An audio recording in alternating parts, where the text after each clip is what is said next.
Hi, I'm Clara. I'm 53 years old. I've been through a lot of pain and hardship, but after today, something very interesting happened in my life. I never thought I'd fall in love with someone 27 years younger than me, let alone my own granddaughter. But life can surprise everyone when you least expect it, and bad things can happen to you. When Ethan showed up at my door, I was just a lonely widow tending her garden. Little did I know that he would awaken feelings I thought were long dead. This is a secret story between me and my step-grandson. The sun was slowly rising over my garden, casting long shadows on the trees and houses. I knelt on the ground and waited for a long time. Life had turned against me after I lost my husband. As I often did in these lonely moments, I found myself thinking of Benjamin, his smile, his warm embrace, the way his eyes crinkled when he smiled. But these memories were gone, and all that remained were photographs. The rest of my day was as usual. I knitted for a while, started making a new scarf. In the afternoon, I walked to the nearby park, talked to some acquaintances, and came back home. As evening approached, I found myself at the dinner table, staring at the empty chair across from me. The silence was deafening. I couldn't help comparing this lonely meal to the lively dinners Benjamin and I had once shared. The house felt too big, too empty without his presence. How long was this loneliness going to last? I picked up a classic and began to read for hours, but my mind was still on having a new friend and spending time with him. Someone to share my days with, someone to bring laughter back into this too quiet house. I quickly gave up on that thought, telling myself that such dreams were foolish at my age. It was 11 o'clock at night. Just as I was about to turn in for the night, there was a sharp knock on the door. I'd be lying if I said I wasn't scared. Who could it be at this hour? I slowly got out of bed in my shorts and pajamas and went to the door. When I opened the door, I found myself face to face with a young man I didn't recognize. He was holding his suitcase and standing there with a vague smile on his face. I could tell he was a little cold. "Hello," he said softly. "I'm Ethan. Are you Clara?" Ethan. The name sounded familiar from somewhere. Could this be Benjamin's grandson, the one I had heard rumors about but had never met? When I invited him in, the loneliness in my house diminished and the population of my house increased to 2. This made me a little happy.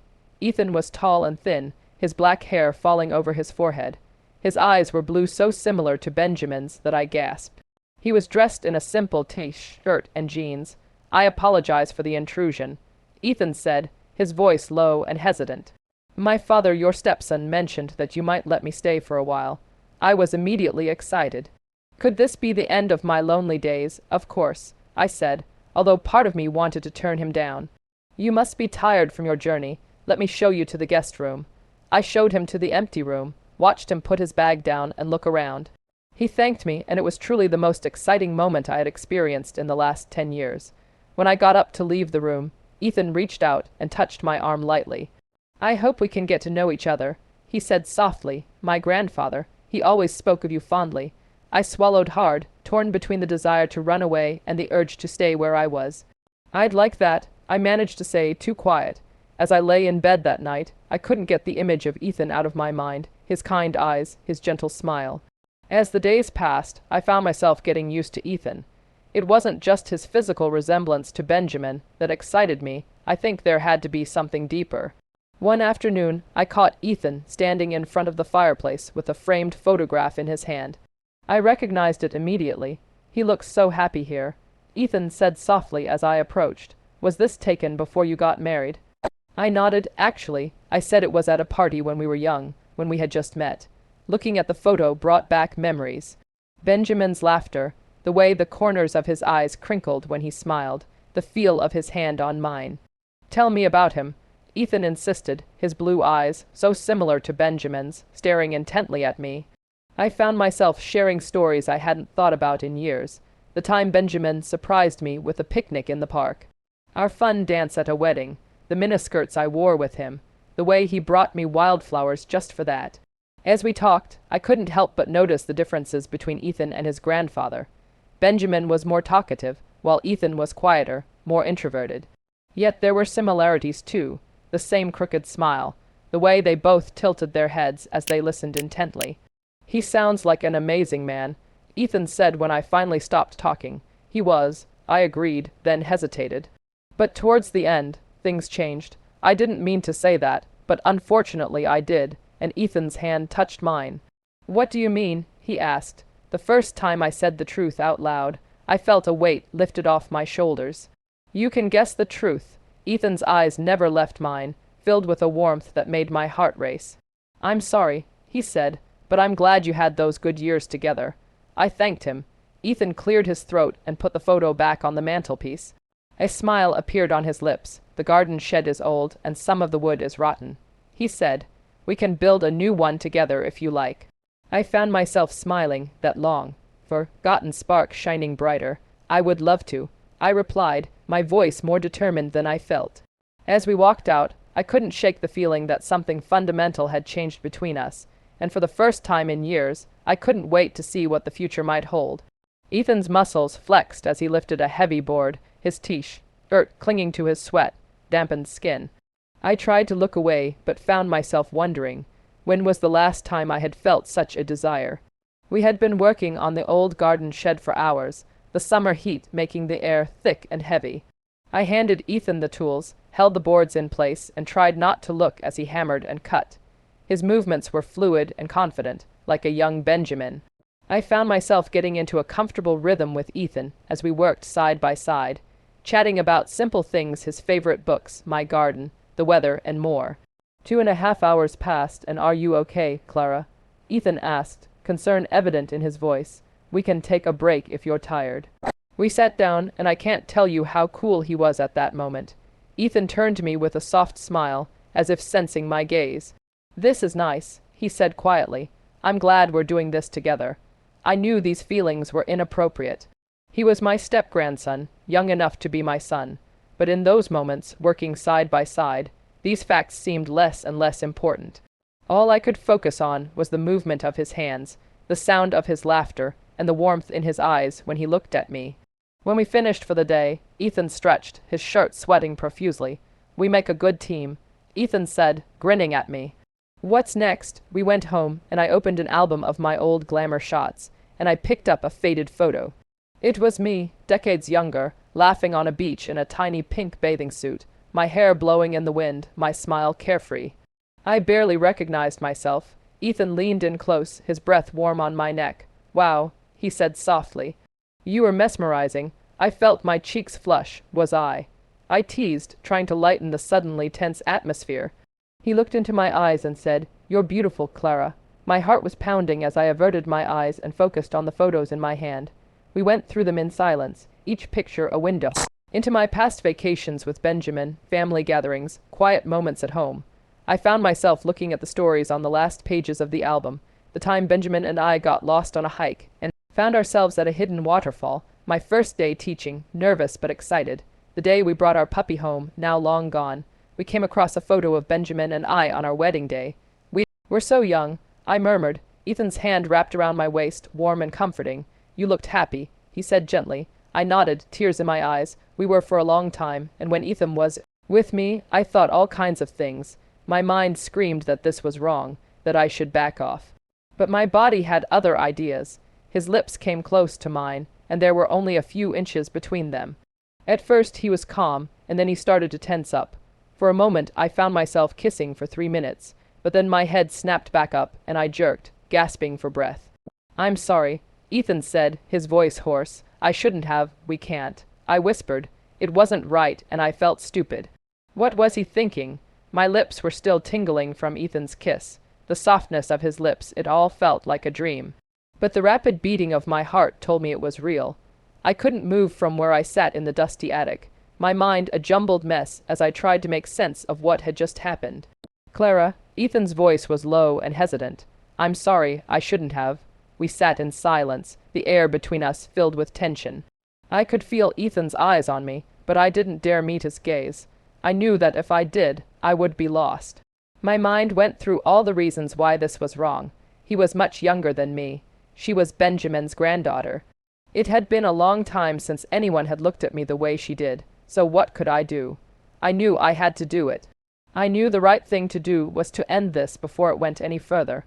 But everything was a lie, everything. My emotions were still overriding my logic and telling me to do it. Instead, I leaned forward and closed the distance between us. This time there was no hesitation when our lips met. The kiss deepened. Ethan wrapped his hands around my back and touched my legs. I was washing dishes and lost in thought when I felt Ethan's presence behind me, his hand on my waist as he reached for a glass, and my heart raced. When I turned to catch his eyes, our gaze spoke volumes. We would find excuses to be close to each other. Ethan would offer to help me in the garden, our fingers intertwining as we planted new onions. I'd purposely drop something on the ground next to him and lean over. We'd sit across from each other at dinner, my legs in a miniskirt touching his. When we were finally out of breath and excited, I knew we'd crossed a line. There was no turning back now. We should go inside, I said, and Ethan nodded. I felt a mixture of excitement and fear as we made our way to my bedroom. What we were about to do was going to change everything. But in that moment, with Ethan's hand in mine, I didn't care about anything. Years of loneliness and desire came to the surface. His hands roamed over my body and massaged me. Ethan had lean muscles and smooth skin. I ran my hands over his chest. His smooth body was really impressive, and I couldn't deny it. "Clara," Ethan breathed as we were together, "you feel great." When Ethan's movements became more erratic, I knew he was close. Part of me knew we had to be careful, but at that moment all I wanted was to feel him completely. "Keep it in," I heard myself say, and we were both shocked. As we lay entwined, holding our breath, reality began to sink in again. What had we done? The next morning I stirred, careful not to wake him. I watched him for a while as he slept, and it felt good. What the hell have I done? After a few minutes I started to question myself. How could I do such a thing? I heard movement in the bedroom and froze. How could I confront him? What was I going to say? I took a deep breath, steeled myself, and opened the door. Once inside, I said hello. I was busy making the bed because I wanted to do something with my hands. Ethan was standing there watching me. "Clara," he started, "about last night. We should have breakfast." I interrupted, not ready to have this conversation. I told him to wait 10 minutes and I'd make a quick coffee. "Do you regret it?" he asked suddenly. I paused, my hand hovering over the coffee maker. Did I do it? My mind screamed yes, but my heart, "I don't know," I admitted. "We need to think this through," I said, my resolve shaking. "There's so much at stake. Even my sanity." His words sent a thrill through me, followed immediately by fear. This was dangerous territory, but when I looked into his eyes, I realized I didn't want to go back. Whatever it was between us, I wanted to explore it. "Let's take it slow for now," I told Ethan. Whatever happened now, our lives had changed, and I wondered how it would affect me in the end. The other day, my neighbor told me something embarrassing. He said he saw us kissing, and he had anger on his face. I thought to myself, what if she tells everyone about me? Ethan said I shouldn't mind, and I can say I did what he said. Clara's smile broke as she introduced Ethan to our nosy neighbor, Mrs. Henderson. "This is my step-grandson," I said. Ethan nodded politely, but I could feel the tension radiating from his body. As Mrs. Henderson chatted about her precious roses, I fought the urge to reach for Ethan's hand. Every time I met friends and neighbors outside, I felt uncomfortable. I kept thinking that they knew about me. This caused me a great deal of anxiety. One afternoon, Ethan and I were in the middle of a heated kiss in the kitchen when there was a knock at the door. We pulled apart, hearts racing, and Ethan leaned into the pantry as I smoothed my hair and straightened my blouse. It was just a delivery. Good thing it wasn't someone else because, oh my God, we'd left the curtains open. I sensed something strange in his gaze, and I knew our time together was limited. Soon Ethan would have to leave and we would face the consequences of our actions. But for now, I gave myself permission to just be, to love and be loved without guilt or reservation. As dawn broke, casting a soft glow over Ethan's sleeping body, I made a silent promise to myself that I would honor Benjamin's memory this New Year's Eve with Ethan. With this resolution, I snuggled closer to Ethan and savored these last precious moments we had together. I knew I was ready to face whatever the future held. When I saw Ethan's packed suitcase, it felt like a punch in the gut. Weeks of excitement and days of not being alone had finally caught up with us. Was I going to let him go or beg him to stay? Ethan approached me slowly, his eyes filled with a mixture of love and sadness. "Clara," he said softly, "I have to go." We both knew this day would come. When? I managed to ask, my voice barely above a whisper. "Tomorrow morning," Ethan replied. He reached out his hand, his fingers caressing my cheek. I wish we had more time. I could taste the salt on his face as we spent our last time together, and I couldn't tell if his tears were his or mine. In the morning, I reluctantly helped Ethan pack his things.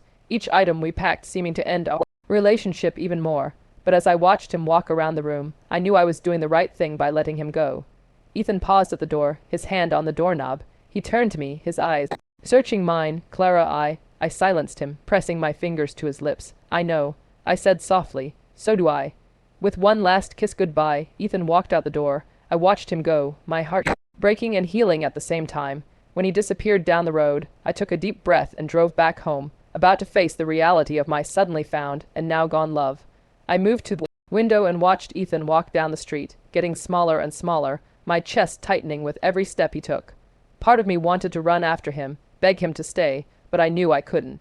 This goodbye was inevitable, even necessary. I closed my eyes, reliving our last moments together, the desperate kisses, the whispered words. Ethan's hands cupping my face, his blue eyes memorizing every detail. I'll never forget you, Clara, he said. Sipping my tea, I let my mind wander over the past weeks, the stolen moments, the passionate nights, the long conversations that made me feel like I was really being seen for the first time in years. I realized that Ethan had given me a gift, a brief respite from loneliness after a long time alone. The memories of my time with Ethan were bittersweet. I missed his touch, his smile, the way he made me feel like he really saw me. But I was grateful for the gift he had given me, a reminder that I was still capable of passion, growth, and reinvention. The blank page in front of me seemed to tremble. My fingers trembled as they hovered over the keys, preparing to unlock a flood of emotions I had been holding back for so long. It was really nice to replay the story of the two of us in my head. I took a deep breath and tried to calm my nerves. The fear of being judged was all around me. What would people think if they knew the truth? A widow in her 50s falling in love with her step-grandson. It was actually more than that for me. He overestimated everything. As I looked out the window and watched the seasons change, I realized that love and desire don't really have an expiration date. My brief, passionate affair with Ethan had awakened something in me that I thought had long since died. His touch, his smile, the way he made me feel alive, it was all real, and I didn't care how old I was. Yes, Ethan could be gone, and it didn't take me long to realize the absurdity of it all. I started a new real life, and as a 53-year-old, I am telling you from my experience that you should never have such an affair with anyone. If you agree, please like the video and subscribe. Very interesting events await you in my other story.